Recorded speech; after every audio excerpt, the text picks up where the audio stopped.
Welcome to new video guys. আমি তোমাদের জন্য নিয়ে চলে আসলাম আর একটা নতুন ভিডিও। তো আজকে সকাল থেকে দেখো কীরকম কুয়াশা বেড়েছে, আজকে সারা দিনটাই কুয়াশা ভরাভাবে কেটেছে, কিন্তু দুপুরের দিকে একটু কমে গিয়েছিল। আমি তোমাদের দেখাচ্ছি, দুপুরের দিকে আমাদের এখানে মেঘ হয়েছে। এই দেখো, তোমাদের দেখাচ্ছি, এই দেখো, এই যে আকাশে মেঘ হয়েছে পুরো। আর এরপরে তোমাদের একটা ভালো জায়গাও দেখাবো, তোমরা ফুল ভিডিওটা কিন্তু দেখতে থাকো। এই দেখো, এই যে মেঘ হয়েছে, তারপরে আমরা একটা জায়গায় যাবো। আজকে আমাদের একটা জায়গায় নিমন্ত্রণ ছিল, সেখানে খেয়ে দিয়ে তারপরে বিকাল টাইমে ওই জায়গাটায় যাব। তোমরা ফুল ভিডিওটা দেখতে থাকো, আর চ্যানেলে যারা নতুন তারা চ্যানেলটাকে সাবস্ক্রাইব করে ভিডিওটাকে লাইক করে দাও। এই দেখো, এই যে আমরা প্রায় কি বলবো, ঝড়ের ভিতরেই খেয়েছি। তারপর চলে আসলাম এখানে। এই দেখো, এই যে এই জায়গাটায় 4টে পুকুর আছে।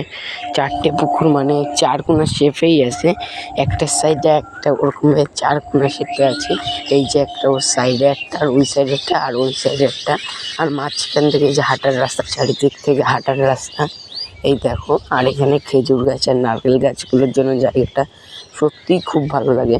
আর এই জায়গাটায় কিন্তু অনেক সাপখোপও আছে, আর এখানে সাপখোপের ভয় অনেক, কারণ এখানটায় অনেক ধরনের সাপ আছে এই জায়গাটায়। এই জন্য লোকজনও সেরকম একটা এখানে আসে না। এই দেখো, এই যে একটা পুকুর, আর পিছনে দুটো দেখালাম, এই যে একটা আর ওই সাইডে একটা। আর এই জায়গাটা সত্যি কথা বলতে, এটা হলো পুরোটা মাঠের মাঝখানে। আমি ওইখান থেকে আমাদের বাড়ির ওই রাস্তাটাও দেখাবো, তোমরা ফুল ভিডিওটা দেখতে থাকো। আর এইটা কিন্তু পুরো মাঠের মাঝখানে, এখানে আসতে হলে কিন্তু মাঠের ভিতর দিয়ে আসতে হয়। তারপরে এই যে উঁচু একটা জায়গা, আর এখানে কিন্তু বর্ষাকালে খুবই ভালো, কারণ এখানে দাঁড়িয়ে মাছও ধরা যায়। আর ওই দেখো, ওই যে বাড়িটা দেখতে পাচ্ছ, আমি তোমাদের ওই দিকে গিয়ে দেখাচ্ছি। এই জায়গাটা আমার সত্যি খুবই সুন্দর লাগে। এই দেখো, এই একটা পুকুর, আর পুকুরের সাইডে এইখানটায় দাঁড়িয়ে দেখলে পুরোটা ফাঁকা জায়গায় মাঠ দেখো একবার। আর ওই যে বাড়িটা দেখতে পাচ্ছ, তোমরা হয়তো দেখতে পাচ্ছ, ওই যে বাড়িটা, ওইখান থেকেই হয়তো একটুখানি ভিতরে গিয়ে আমাদের বাড়ি। আর এই যে শ্মশানটা হলো কলা গাছগুলোর ওই সাইডে, ওই যে শ্মশান।